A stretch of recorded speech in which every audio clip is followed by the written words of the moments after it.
जय श्री विष्णु। आप सभी को माघ महीने की बहुत सारी शुभकामनाएं। भगवान श्री विष्णु आप सभी पर अपनी कृपा बनाए रखें। आज के इस वीडियो में हम सुनेंगे माघ महीने में सुनी जाने वाली कहानियाँ। माघ स्नान कार्तिक स्नान की तरह ही सुबह सवेरे उठकर किया जाता है और इस महीने में भगवान विष्णु की, भगवान कृष्ण की और तुलसी देवी की सेवा की जाती है। आज इस वीडियो में माघ महीने की कहानियां सुनेंगे। सबसे पहले हम सुनेंगे गणेश भगवान की कहानी। बोलिए गजानन गणेश जी की जय हो। किसी गांव में एक ब्राह्मण और ब्राह्मणी रहते थे। उनका एक बेटा भी था। ब्राह्मण और ब्राह्मणी का बेटा गणेश जी का परम भक्त था। दिन रात वह बस गणेश जी की सेवा में लगा रहता था। वह घर का कोई भी काम नहीं करता था। इस बात से ब्राह्मण ब्राह्मणी बड़े दुखी रहते और सारा दिन उसे लड़ते रहते। कहते, घर का भी कुछ काम कर लिया कर, क्या सारा दिन इस पूजा पाठ में लगा रहता है, क्या मिलता है तुझे इससे। इस बात को लेकर उनके घर में रोज झगड़ा होता। रोज रोज के लड़ाई झगड़े से एक दिन वह लड़का बहुत दुखी हुआ और गणेश जी का नाम लेकर घर से निकल गया। सोचने लगा, आज तो गणेश जी से मिलकर ही घर आऊंगा और पूछूंगा कि आप मेरी पूजा पाठ का फल मुझे कब दोगे। लड़का जय श्री गणेश बोलते हुए बस आगे चल रहा था। चलते चलते वह एक जंगल में घुस गया। वहां जाकर जब डर लगा तो गणेश जी को बुलाने लगा, लेकिन वहां पर तो जंगली जानवर थे। लड़का बहुत डर रहा था और जोर जोर से रोने लगा।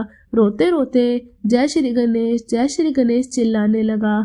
गणेश जी का सिंहासन डोला। रिद्धि सिद्धि कहने लगी, महाराज, लगता है कोई आपका सच्चा भक्त सच्चे मन से आपको पुकार रहा है। लगता है वह किसी मुसीबत में है, किसी कष्ट में है। आपको उसके पास जाना चाहिए और उसकी रक्षा करनी चाहिए। गणेश जी ने एक बूढ़े ब्राह्मण का वेश बनाया और उस लड़के के पास गए। उससे आकर पूछा, तुम रो क्यों रहे हो और तुम इस घने जंगल में क्या कर रहे हो। तब वह लड़का कहने लगा कि मैं तो गणेश जी से मिलने जा रहा हूँ, लेकिन गणेश जी है कि मिलते ही नहीं। इतनी देर हो गई है मुझे बुलाते बुलाते। क्या आपको पता है कि गणेश भगवान कहाँ रहते हैं। ब्राह्मण वेशधारी गणेश जी बोले, तुम अपने घर चले जाओ, नहीं तो इस घने जंगल में तुम्हें शेर खा जाएंगे। लेकिन वह लड़का कहने लगा कि नहीं, चाहे जो कुछ हो जाए, आज तो मैं गणेश जी से मिलकर ही घर जाऊंगा। अब तो गणेश जी भगवान उस लड़के के हट पर भी प्रसन्न हो गए और उन्होंने उस लड़के को अपने दर्शन दिए। लड़का गणेश जी को अपने सामने देखकर बहुत खुश हुआ। गणेश जी कहने लगे कि मैं तेरी भक्ति से बहुत प्रसन्न हूँ। अब जो तुझे इच्छा हो वह अपने मन की इच्छा अनुसार मांग लो, मैं तुझे सब कुछ दूंगा। लड़का सोच में पड़ गया। गणेश जी कहते हैं, कुछ मांग तो। लड़का कहता है, मैं क्या मांगू। मैं थोड़ी देर तक सोचता रहा, फिर कहने लगा कि यदि आप मुझे कुछ देना चाहते हो तो मुझे मेरी मनचाही चीज दो। गणेश जी बोले, हाँ हाँ, बता तुझे क्या चाहिए। वो बोला, घोड़ा और लगाम मांगू, 500 गजराज मांगू, महल मालिया मांगू, पुरसन वाली ऐसी मांगू जैसे गुलाब का फूल हो। गणेश जी भगवान ने तथास्तु कहा और अंतर्धान हो गए। लड़का खुशी खुशी अपने घर आ गया। घर आकर देखा तो जहाँ पर उसकी झोपड़ी थी वहाँ पर एक बहुत बड़ा महल था। बाहर घोड़ा खड़ा था। अंदर गया तो पटड़े पर दुल्हन बैठी थी। अब उस लड़के की माँ बोली कि तेरे गणेश जी का तो बड़ा पुण्य प्राप्त हुआ। आज से हम सभी तेरे साथ गणेश भगवान की पूजा अर्चना करेंगे। अब तो सारा परिवार खुशी खुशी रहने लगा और रोज गणेश भगवान की पूजा करने लगा। कहानी सुनने के बाद हाथ जोड़कर कहे, हे गणेश जी महाराज, जैसे उस लड़के की मनोकामना पूरी करी, जैसे उसके घर में अन्न धन के भंडार भरे, वैसे सबकी मनोकामना पूरी करना। कहानी सुनने वाले की और कहने वाले की, हुंकारा भरने वाले की सब मनोकामनाएं पूरी करना। बोलिए गणेश जी भगवान की जय हो। अब हम सुनेंगे गंगा जमुना की कहानी।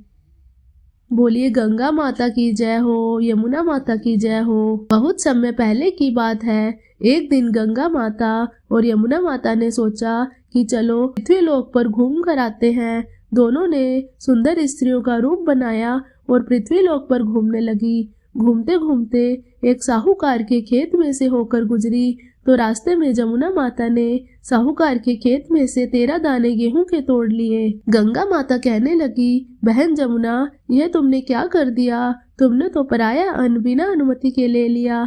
तुम पर तो दोष लग गया है। जमुना माता भी यह सुनकर डर गई और पूछने लगी, बहन मुझे बताओ, मेरा यह दोष कैसे उतरेगा? तब गंगा माता कहने लगी, बहन जमुना, तुम्हारा यह दोष तभी उतरेगा जब तुम साहूकार के घर पर 12 वर्षों तक सेवा करोगी।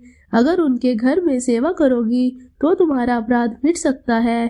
गंगा माता की बात सुनकर यमुना माता साहूकार के पास गई और बोली, साहूकार जी, मुझे नौकरी पर रख लो। तो साहूकार ने कहा, तुम कौन कौन से काम कर सकती हो? तो जमुना माता कहने लगी, मैं तुम्हारे घर के सारे काम कर दूंगी, बस 4 काम नहीं करूंगी। एक तो झूठे बर्तन नहीं मांजूंगी, झाड़ू नहीं लगाऊंगी, बिस्तर नहीं बिछाऊंगी और दिया नहीं जलाऊंगी। इसके अलावा तुम जो भी कहोगे मैं सब काम करूंगी। तो साहूकार ने उन्हें काम पर रख लिया। करते करते 12 साल बीत गए। 12 साल के बाद जब कुंभ का मेला आया तो साहूकार और साहूकारनी मेले में जाने लगे।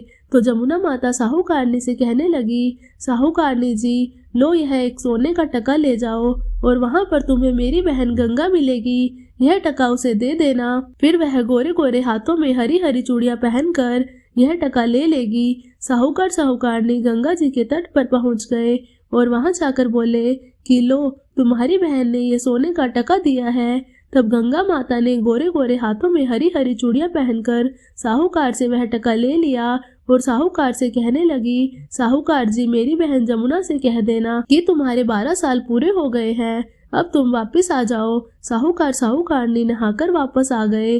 तब जमुना माता मटके में पानी भर रही थी तो वे जमुना से आकर बोले, जमुना, तुम्हारी बहन ने वह सोने का टका ले लिया और कहलवाया है कि तुम्हारे 12 साल पूरे हो गए, अब तुम आ जाओ, तुम्हारा दोष उतर गया है। यह सुनते ही जमुना माता मुस्कुराने लगी, उनके नेत्रों में आंसू आने लगे और वे सहस्त्र धारा बनकर बहने लगी। जमुना माता तो गंगा माता के पास चली गई।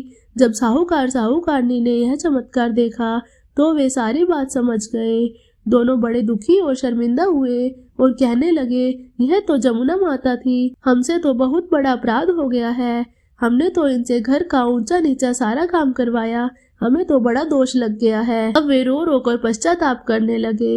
न भोजन करते न पानी पीते, बस ऐसे ही रोते रहते। जब गंगा माता के पास जमुना माता गई तो गंगा माता ने पूछा, बहन, तुम साहूकार और साहूकारनी को क्या कहकर आई हो? तो जमुना माता कहने लगी, बहन, मैं तो कुछ भी नहीं बोलकर आई। जैसे ही तुम्हारा संदेश मिला मैं तो खुशी के मारे यहाँ पर आ गई। तो गंगा माता कहने लगी, नहीं बहन, तुमने गलत किया है, तुम्हें उन्हें धैर्य बंधा कर आना चाहिए था। अब जाओ, उन्हें आश्वासन देकर आओ, वरना वे जीवन भर दुखी रहेंगे और रोते रहेंगे। रात हो रही थी, साहूकार साहूकारनी सो रहे थे तो सपने में जमुना माता आई और कहने लगी, साहूकार साहूकारनी, तुम दुखी क्यों हो? ऐसे भूखे प्यासे क्यों पड़े हो? तो साहूकार और साहूकारनी कहने लगे, हे माता, हमसे बड़ा अपराध हुआ है, हमने आपसे ऊंचा नीचा सारा काम कराया, हमें तो दोष लग गया है, पता नहीं हमारा यह दोष कैसे उतरेगा। जमुना माता मुस्कुराने लगी और बोली, तुम्हें कोई दोष नहीं लगा, न ही तुमने कोई अपराध किया है। मैंने तुम्हारे खेत से 13 दाने गेहूं के तोड़ लिए थे, जिसकी वजह से मुझे चोरी का दोष लग गया था। तुम्हारे घर में 12 साल तक सेवा की है तो मेरा दोष उतर गया है और तुम्हारे घर का भी उद्धार हो गया है। तुमने जो कुछ भी किया इसमें तुम्हारा कोई दोष नहीं है। अब तुम उठो और आराम से खाओ पियो। मेरी कृपा से देखो, तुम्हारे घर में अन्न धन के भंडार लग गए हैं। बस इतना कहकर जमुना माता वहां से अंतर्धान हो गई। सुबह साहूकार और साहूकारनी उठे तो देखा सारा घर अन्न धन से भरा पड़ा है। तभी से गंगा और जमुना माता की यह कथा सुनी जाती है। यह कथा विशेष फल देती है। जो कोई भी गंगा जमुना माता की इस कथा को श्रद्धा से सुनता है, हुंकारा भरता है, उसके जीवन के सभी कष्ट दूर हो जाते हैं।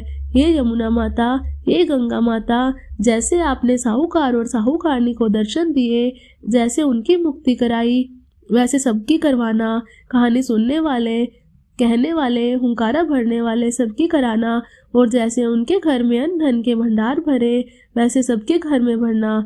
बोलिए गंगा माता की जय हो, जमुना माता की जय हो।